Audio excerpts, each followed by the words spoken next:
Hello, everyone, and welcome to Center for Spiritual Living, Rogue Valley in Medford, Oregon.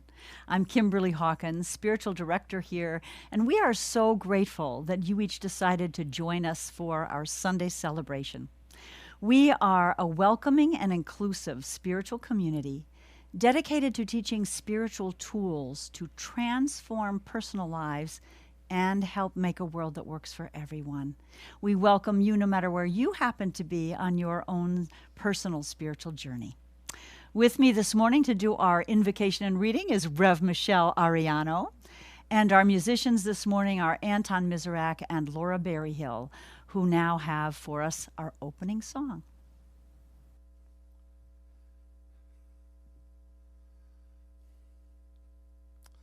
So this is the weekend of the Festival of Lights in Asia.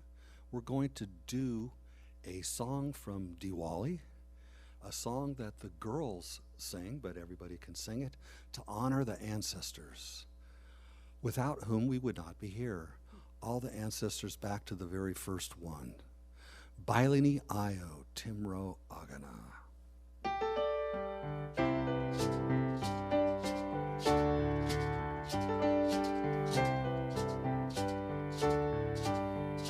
Bailini Ayo Timro Agana. Bailini Ayo Timro Agana. Bailini Ayo Timro Agana. Bailini Ayo Timro Agana.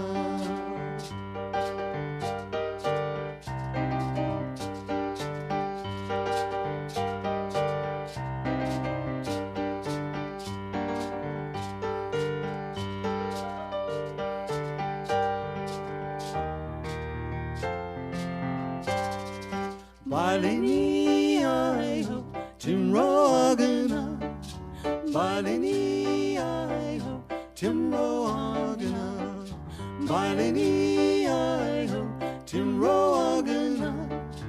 Bailini Ayo Timro Agana. Bailini Ayo Timro Agana. Bailini Ayo Timro Agana.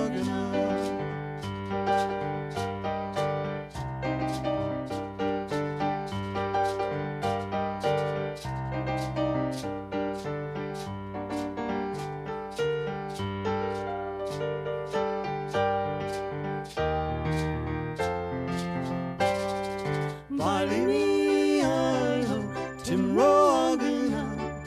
Bailini Ayo Timro Agana. Bailini Ayo Timro Agana. Bailini Ayo Timro Agana. Bailini Ayo Timro Agana. Bailini Ayo Timro Agana.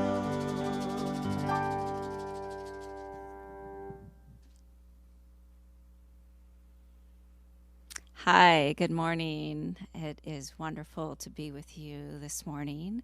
Rev Michelle Ariano, and I'm going to be doing the prayer and then the reading. So if you just want to take a deep breath and just be present with me, knowing that it is all God and that we are all one with the divine. We are individual expressions of the infinite. And in this great knowingness, I know that it is good. It is good now. And that this service is already right and perfect and divine. I know as Spirit speaks through our beautiful Rev Kimberly, it flows with ease and grace, and the service and all the wonderful people helping and assisting flow with ease and grace as we are one. And as we move through the service, there's joy, there's connection, and there's laughter. It is good, it is God, it is now. And in this prayer, I quote Ernest Holmes as I say, I have only to open the portals of my soul and accept that which is ready to express through me. Today I fling these portals wide Today, I am an instrument through which life flows. We are the flow. It is so, and so it is. And so it is. And so now I move to the reading today. I'm going to be reading from a book called The Complete Collected Poems of Maya Angelou. Maya Angelou was an incredible writer, an advocate for the rights of all of us and the rights of women. And I'm honored to read her poem today, Still I Rise. You may write me down in history with your bitter, twisted lies. You may trod me in the very dirt, but still like dust I rise. Does my sassiness upset you? Where are your best beset with gloom? 'Cause I walk like I've got oil wells pumping in my living room. Like the moons and like suns, with the certainty of tides, like the hopes springing high, still I rise. Did you want to see me broken, bowed head and lowered eyes, shoulders falling down like teardrops, weakened by my soulful cries? Does my hauntingness offend you? Don't take it awful hard, 'cause I laugh like I've got gold mines digging in my own backyard. You may shoot me with your words, you may cut me with your eyes, you may kill me with your hatefulness, but still, like air, I rise. Does my sexiness upset you? Does it come as a surprise that I dance like I've got diamonds at the meeting of my thighs? Out of the huts of history, shame, I rise. Up from a past that rooted in pain, I rise. I am a black ocean leaping and wide, welling and swelling, I bear in the tide. Leaving behind nights of terror and fear, I rise. Into a daybreak that's wondrously clear, I rise. Bringing the gifts that my ancestors gave. I am the dream and the hope of the slave. I rise, I rise, I rise. And so it is. Thank you, Rev Michelle. Beautiful prayer and reading. Thank you so much. We are in the middle of an annual drive where we ask for conscious giving commitments from our members and our attendees, or followers as it is now since we're only online. A chance for our people in our community to make a plan for their sacred giving, that spiritual practice where we give back to where we're spiritually fed. And these commitments also, of course, help us fiscally, responsibly plan our budget for next year. So we thought it would be the perfect time to hear from some of our members about what Center for Spiritual Living Rogue Valley means to them. So on videotape now, we have some comments from Shannon Schnibbe and Randy Clark.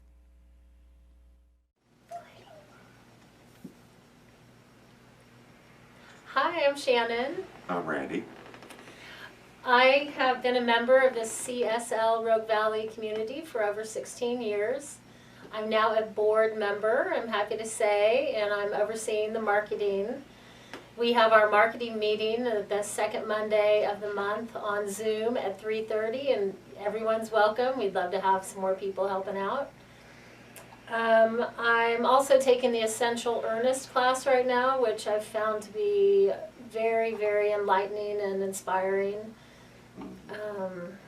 And what else? Oh, I'm doing part of the Sunday team that's making the Sunday service happen. And I'm just really grateful for this community. It embodies all the principles of Science of Mind so well. It's inclusive, loving, kind, and I'm just really honored to be here.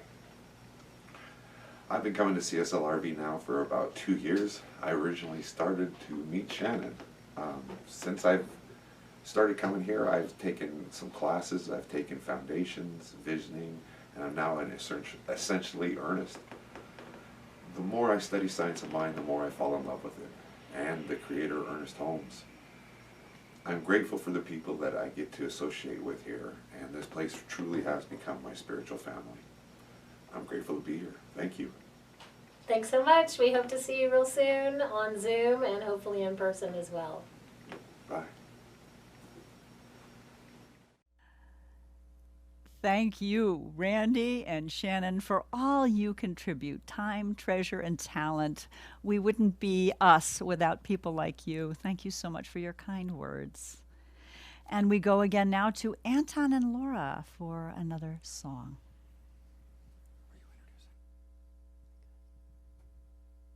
Good morning. We're going to do a song that we wrote called Words.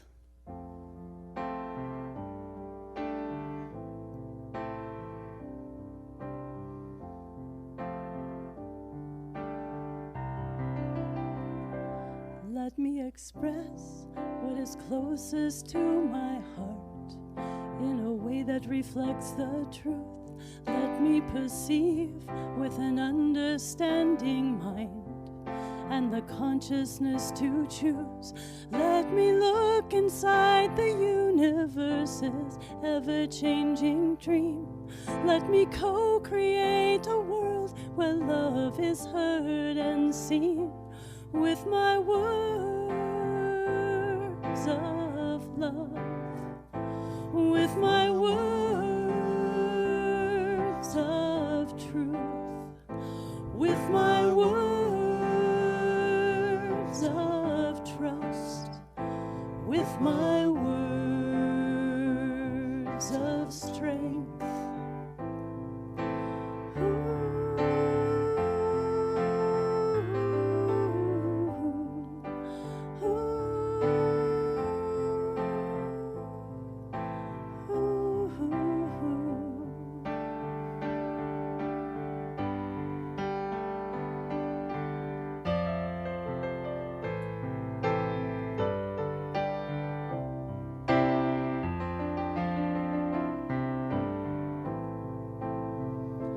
Let me look inside the universe's ever-changing dream.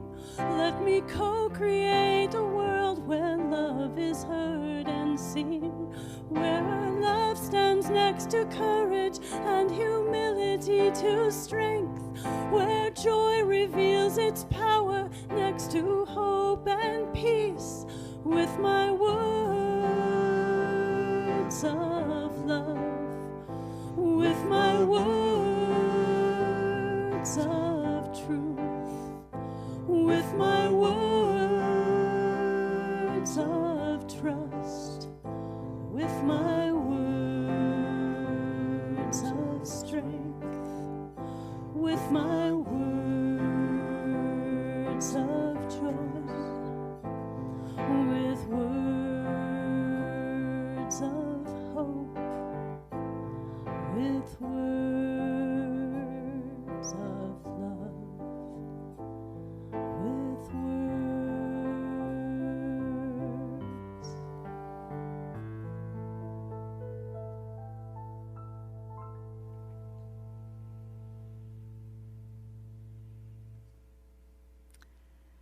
Thank you, Laura and Anton, for that beautiful original song, Words of Hope, Words of Love. I'd like to start my message this morning by reading a poem. It was first written in 1964 by a young Harvard student named Kent Keith. And it was written originally as part of a manual for student leaders. The poem has been changed, edited, and credited to many people throughout the years since then. I'm going to read a version that is purportedly was hanging in the children's home Mother Teresa ran in Calcutta. The poem has been a bit spiritualized, but is much the same. It's called Anyway. People are often unreasonable, illogical, and self-centered. Forgive them anyway. If you're kind, people may accuse you of selfish, ulterior motives. Be kind anyway. If you're successful, you'll win some false friends and some true enemies. Succeed anyway. If you're honest and frank, people may cheat you. Be honest and frank anyway. What you spend years building, someone could destroy overnight. Build anyway. If you find serenity and happiness, they may be jealous. Be happy anyway.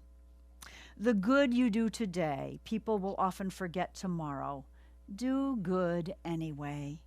Give the world the best you have, and it may never be enough. Give the world the best you've got anyway. You see, in the final analysis, it is between you and your God. It has never been between you and them anyway. I'd like to add a stanza to that poem, which may not be quite as eloquent, but I think is equally as important. And it would be something like this. If you speak your truth, advocate for your innermost values, people may not hear you or agree with you. They may even demonize you. Speak up anyway. And that, my friends, is the title of my message this morning. Speak up anyway. A beautiful being on the planet named Cornel West, who's a philosopher, a political advocate, activist, has been a professor at some of the more prestigious learning institutions in our country, including Harvard Divinity School, said this. He said, there's a price to pay for speaking the truth with a capital T. There's a bigger price for living a lie. I think there have been so many heroes in our country who have demonstrated this. One of the more recent examples that comes to mind is Representative John Lewis, who was always willing to speak up, to stand up, no matter what were the consequences, including being beaten on that bridge that he crossed with the civil rights movement.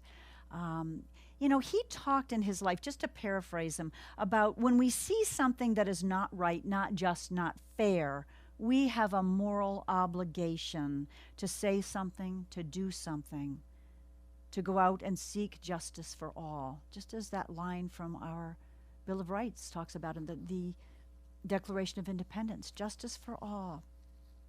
I think isn't that part of the Pledge of Allegiance now that I think about it, that we said every day, a lot of us of a certain age in school. I want to speak to you today when we talk about speak up anyway. That was the charge in the Old Testament. I don't often quote from the Old Testament, but I just love this passage from Ezekiel, where God calls Ezekiel to speak up anyway. And I'm going to read you this. It's just a beautiful, powerful story. Ezekiel says, and he said to me, meaning God, Son of man, stand up upon your feet. In other words, pay attention, will you, brother? And I will speak with you. And when he spoke with me, the Spirit entered him, speaking to me. And he said to me, Son of man, I send you to the people of Israel, to a nation of rebels who have rebelled against me. They and their fathers have transgressed against me to this very day. The people also are impudent and stubborn. I send you to them, and you shall say to them, Thus says the Lord. And whether they hear or refuse to hear, for they are a rebellious house, they will know that there has been a prophet among them. And you, Son of man, will not be afraid of them, nor be afraid of their words, though briars and thorns are with you, and you sit upon scorpions. Be not afraid of their words, nor of their dismayed looks. How many of us are accustomed when we speak truth to someone that doesn't agree or want to listen to their dismayed looks? For they are a rebellious house. I just love that. He talks about the Spirit entered in him. And we know in Science of Mind that that very Spirit of God, that very wisdom, that very integrity is right within each of us. And we are called to be prophets, I believe. Now, we don't use that word much these days. Prophets. Do we have prophets? A prophet is defined as someone who is regarded as someone who is an inspired teacher, or someone who proclaims, a proclaimer of the will of God. Now, the will of God, we believe in Science of Mind, is not different from our will, our true will. Our innate nature is divine. And we are love. We're meant to be love in action. So when we proclaim the will of God, we're really proclaiming the will of us, as Rev Michelle prayed so beautifully earlier, that we are incarnations of that one voice, and we're called to speak up. I am really inspired lately that we in New Thought have been doing this more. You know, we're used to evangelical conservative Christians being very vocal about their views politically and socially. And that's what our democracy is about. It's about everybody being able to have the right to speak our beliefs. But I believe as students of New Thought, we are also called to speak up, especially against injustice, against racism, against prejudice against gay people, lesbian people, transgender people, poor people, because there's a lot of that coming down lately. I think we all know that. So the suggested theme for this month in Centers for Spiritual Living is living as compassionate conduits. I love that little phrase, compassionate conduits. So we are called to speak up for those who are marginalized, but we're also meant to do it in a compassionate way, not in a way that increases the political and social divide that already exists in our country, but in a way that can bridge it, that can bring people together. I am so proud that in our Centers for Spiritual Living, there is a committee that actually collaborated on writing the suggested outlines for talks this month. It's called the Spiritually Motivated Social Engagement Committee. Isn't that a great title? Spiritually Motivated Social Engagement Committee. Ernest Holmes always said he meant his principles to be not only taught and learned intellectually, but put into practice. And I believe when we talk about our mission being to transform personal lives as well as help make a world for everybody, that we are called to put these principles and our values into practice, not only for our own personal good, but for the good of all humankind. And if I think about this idea of speaking up, Jesus certainly was one who spoke up constantly. He spoke up in favor of the marginalized, the poor, the sick. He did it. One of the biggest examples is speaking up against the scribes and Pharisees. He would say to the people, respect their authority, but he said to the scribes and Pharisees, he called them, you hypocrites, because they seemed to be more concerned with their own status and power with serving the people that they were meant to serve. They were not practicing what they were preaching. When the scribes and Pharisees in the New Testament proposed stoning to death a woman who had been caught in the act of adultery, because that was the law of Moses, you could stone a woman for that, Jesus spoke up saying, let him who has never sinned cast the first stone. In other words, let's be compassionate about someone who has strayed. I love the passage in the New Testament. It actually exists in at least two of the Gospels, where Jesus said, why do you notice the speck in your brother's eye, but you don't notice the stone in your own eye? Take time to remove the stone from your own eye so that you might see more clearly to help your brother remove the log in your own eye. Remove the log in your own eye so you can see more clearly to help your brother remove the speck from his eye. Wow. Judge not, in other words. Judge not. He also, remember when Peter asked Jesus, how many times should I forgive, Lord? 7 times? Jesus said 70 times 7. In other words, continuously and pretty much all the time, we need to be forgiving. And that's how we become conduits of God's love, is it not? By both speaking up, not being afraid of people's reactions, speaking up, but also doing it with compassion. I recently got to hear a sermon by a powerful black I guess you'd call him evangelical preacher, Reverend William Barber. You can Google him. He's on YouTube. He's an amazing powerhouse. And it's really neat because he is a staunch Christian and a follower of Jesus, but he is also politically progressive and speaking out, as Jesus did, for marginalized people. He says not saying something is not an option when we see injustices. You can't see it and say nothing. You can't see abuse of human beings because of their race, their creed, their sexuality, and not say something. He talks about the prophetic call. There's that word again. Being prophets, speaking God's truth aloud and speaking truth to power. He says, how will the haters learn that they're wrong unless they learn about God's love? We are called to speak God's love for everybody. And I recently have become, encouraged. Because in my head, I've always thought about, especially white evangelical Christians, being very, very politically conservative, which of course is their right, but not speaking for the value of speaking up against racism, for instance, against injustice particularly against our GLBT brothers and sisters, especially transgender. There's just so much prejudice still going on. And, white evangelical Christians have been a very powerful force in voting, to a greater extent really than their numbers. I guess right now, I read an article in the Mail Tribune local paper recently that said white evangelical Christians make up about 15% of our population now. The numbers are down since 2008 when they were more like 21%. But they have consistently comprised, based on exit polls, 26% of the voters.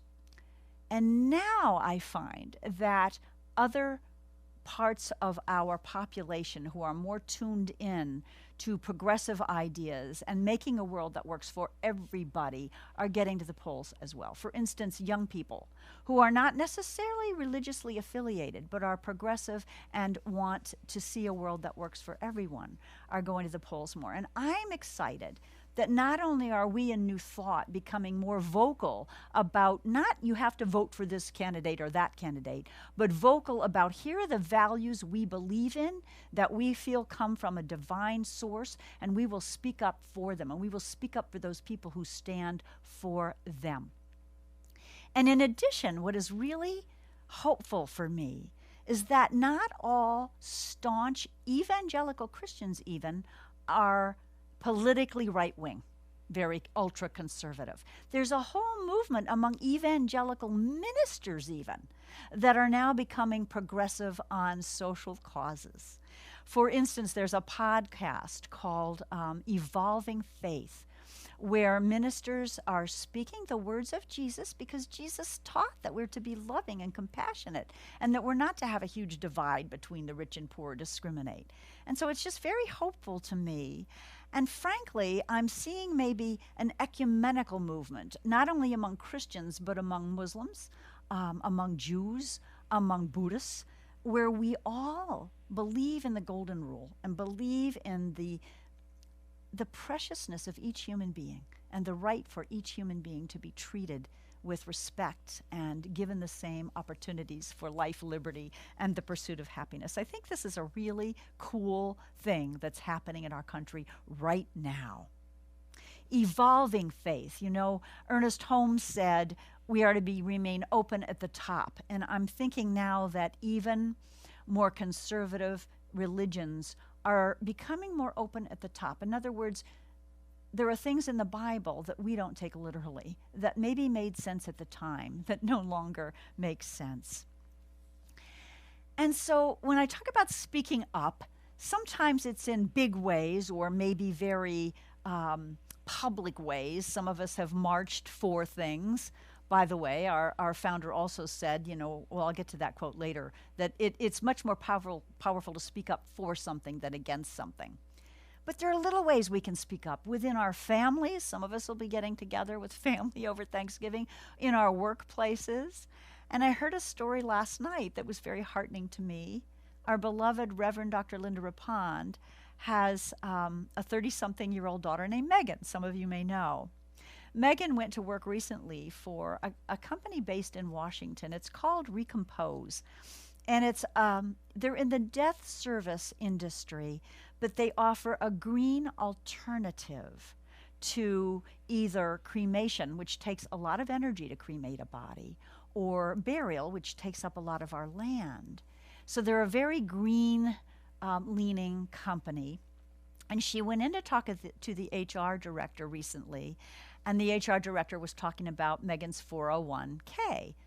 Megan had never had a 401k in the jobs that she had previously, and so the HR director was talking about what it is. And when she heard it was about her retirement fund, Megan said, well, I don't want any of my retirement fund invested in fossil fuel industry.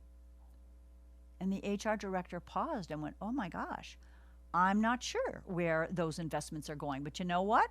I agree with you. Let's check it out. And I just loved that because Megan's brand new at this job. And, you know, one might say don't make waves, don't make challenges, but she stood up and spoke up.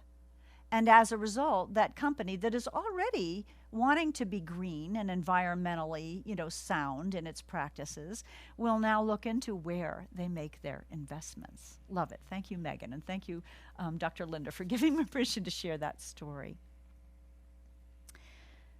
The amazing Thurgood Marshall, Supreme Court Justice, said, where you see wrong or inequality or injustice, speak out. Because this is your country. This is your democracy. Make it, protect it, pass it on. Martin Luther King, the day we see the truth and cease to speak is the day we begin to die. And I think that that's true. We begin to die both personally because we're not standing up for the essence of who we are and our unity with everyone, and it's also the day we begin to die as a democracy, the democracy that we so love and honor. We can't afford to be silent, nor can we afford to be haters.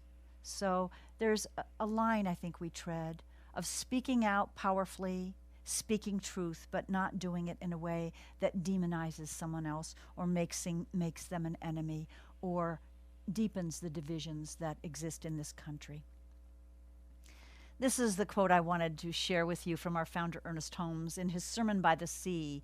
He said, find me one person who is for something and against nothing, who is redeemed enough not to condemn others out of the burden of his soul, and I will find another Savior, another Jesus, and an exalted human being. Wow. Wow. I think that's what we're all called to be, another exalted human being. So, Son of Man, daughter of man, sons and daughters of the Most High, stand up on your feet and speak out. I think that is the call for us all to be prophets, for us all to speak the word, the will of God, the intrinsic values that we have because we know we're each individual incarnations of the divine, and no one is excluded from that truth. We can be prophets, and people can know when we speak up that there is a prophet among them. I want to share that recently I feel called, and I don't know what this looks like yet, but I have an intention to be a part of an interfaith movement that is engaged socially but motivated spiritually. I truly believe there's a great room for that right now, and I think some of it's already going on, but I want to be a part of it. Maybe you do too. Maybe you want to join me in that. So stay tuned to hear more about that. I'd like to end by reading a poem that reminds us that while we speak up, and really we need to speak truth to power, we must do it with compassion. This poem is called Empathy. It's from Steve Taylor's newest book, The Clear Light, Spiritual Reflections and Meditations. Here's what Taylor says. Without empathy, we see enemies everywhere. We feel threatened by strangers when they come close. We strengthen our defenses and protect our resources in case others try to steal what's rightfully ours. But with empathy, we see brothers and sisters. When strangers come close, we sense kinship. We embrace them and open up our lives to them, knowing they're entitled to share what's ours.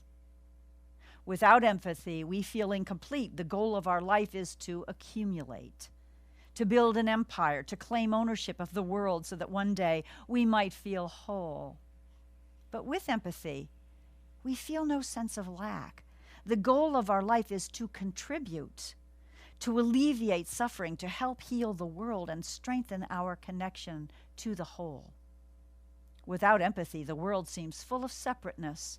The closer we look, the more separateness we see, and the essence of reality appears to be tiny, solid building blocks of matter. But with empathy, the world is unity.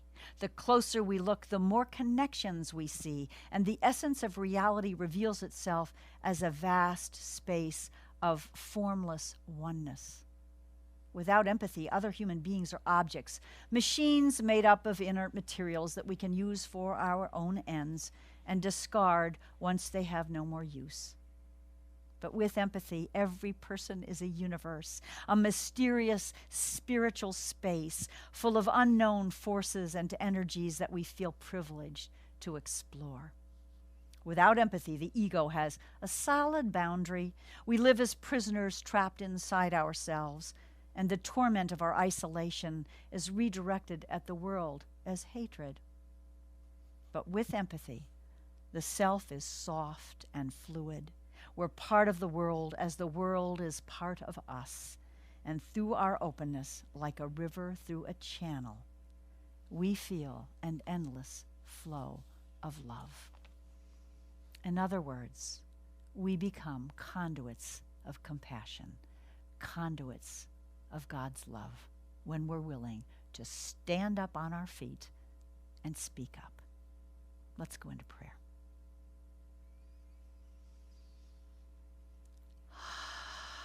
Taking a breath and allowing a big exhale,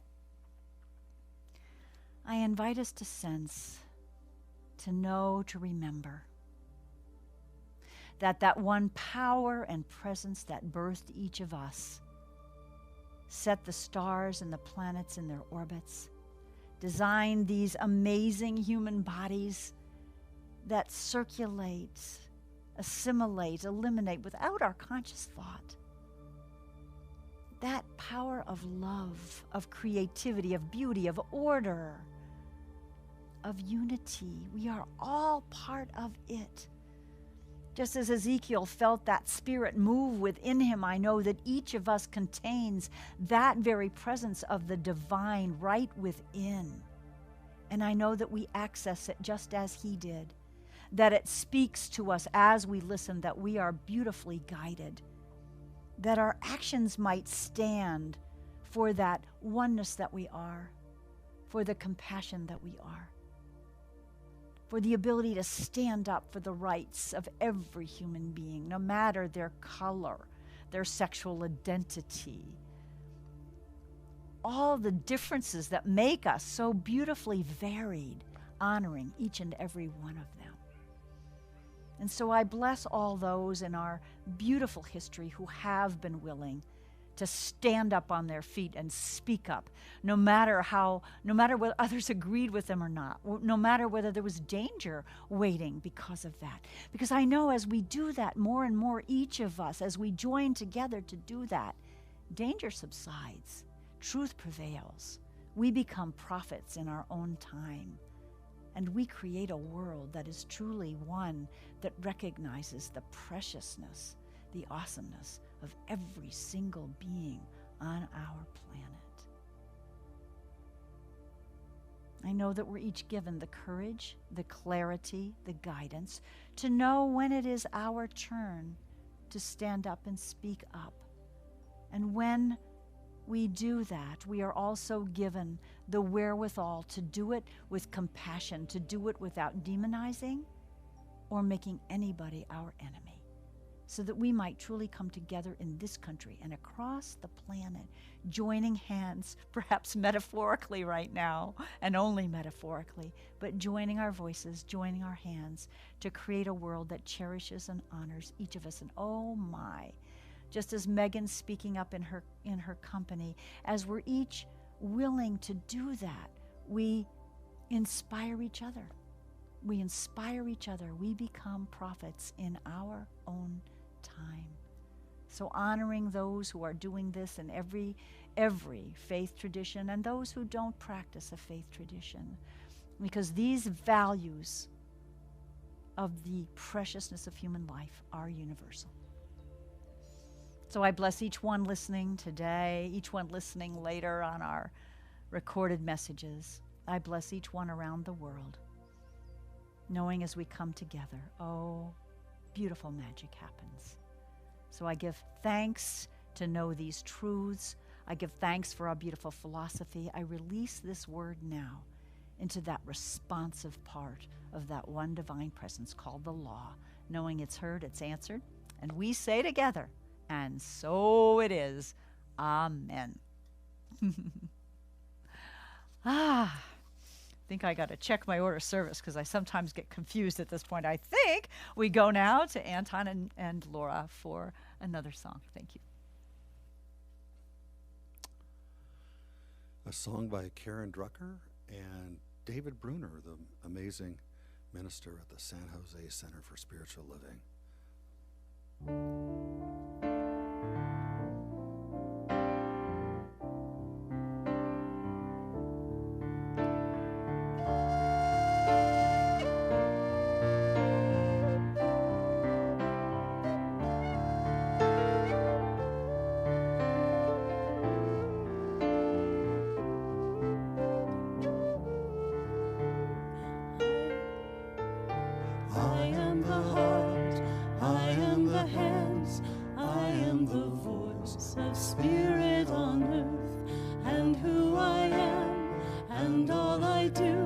A blessing to the world.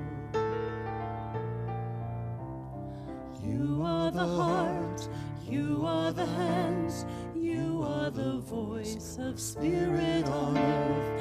And who you are and all you do is a blessing to the world. We are the heart, we are the hands, we are the voice of spirit on earth, and who we are and all we do is a blessing to the world.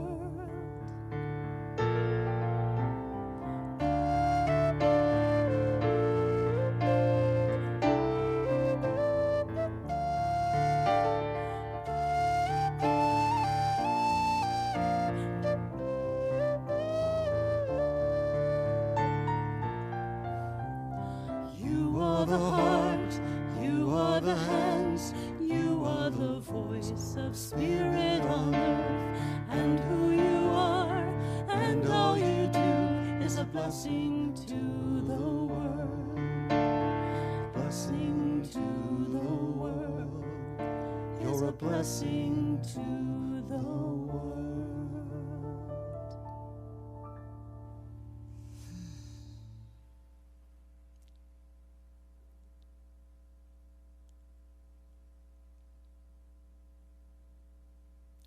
And what a blessing you are, Anton and Laura. Thank you so much. It's time in our service now where we speak and act a spiritual practice called sacred giving, which simply means that we're consciously aware of all the good that comes in our lives, and we're willing to give back a portion of it to the places where we're spiritually fed. So I encourage you, if you're giving today, to take time to do that. And we metaphorically place our gift over our hearts, and we have this affirmation we'll say together. From the love of pure spirit within me, I bless this gift. I send it forth to heal and bless and prosper.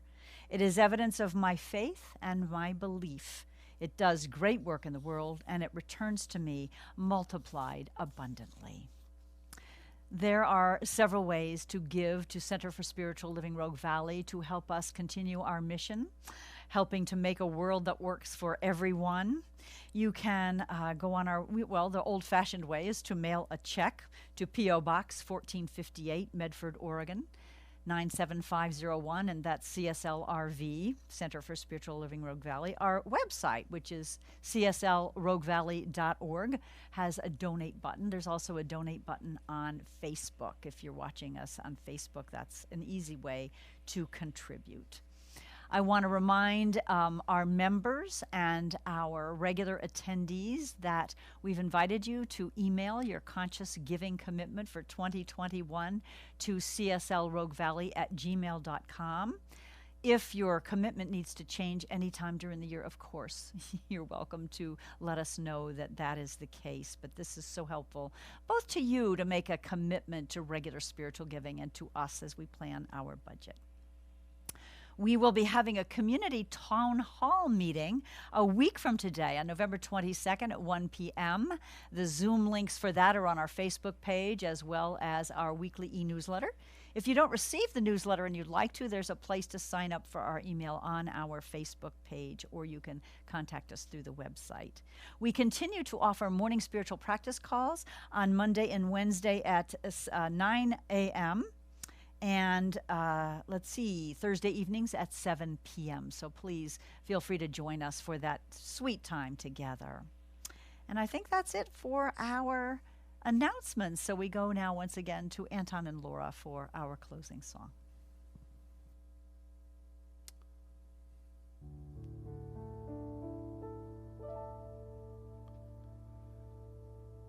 The hands, the heart, the voice, we're the lamp, the light of the world.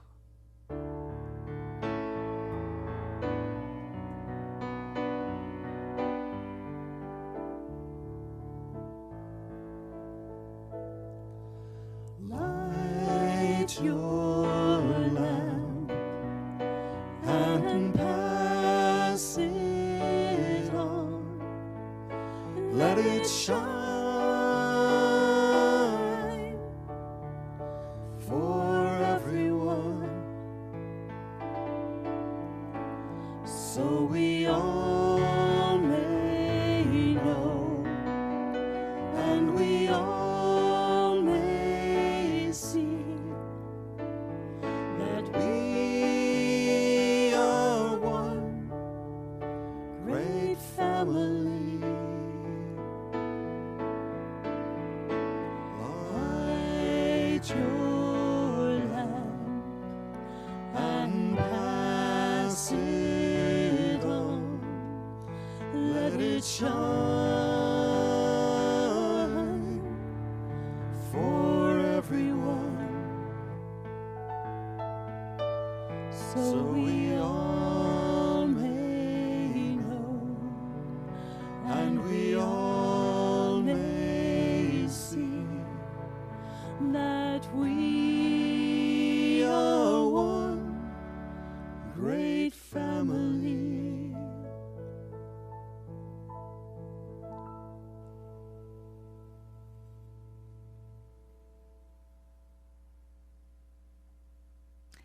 So from our CSL RV family to yours, I want to thank and recognize the people in these rooms with me this morning. Our producer-director, Bill Miner, our camera people, Connie Miner, Randy Clark, Shannon Schnibbe, and Jason Rummel, our sound engineer, Tom Frederick, and of course, our beloved Rev Michelle Ariano. With a reminder to us all to light our lamp, to stand up, to speak out, to say the words that we know are nourishing and uplifting, that we are indeed one family, one human family. Blessings, everybody. See you next week.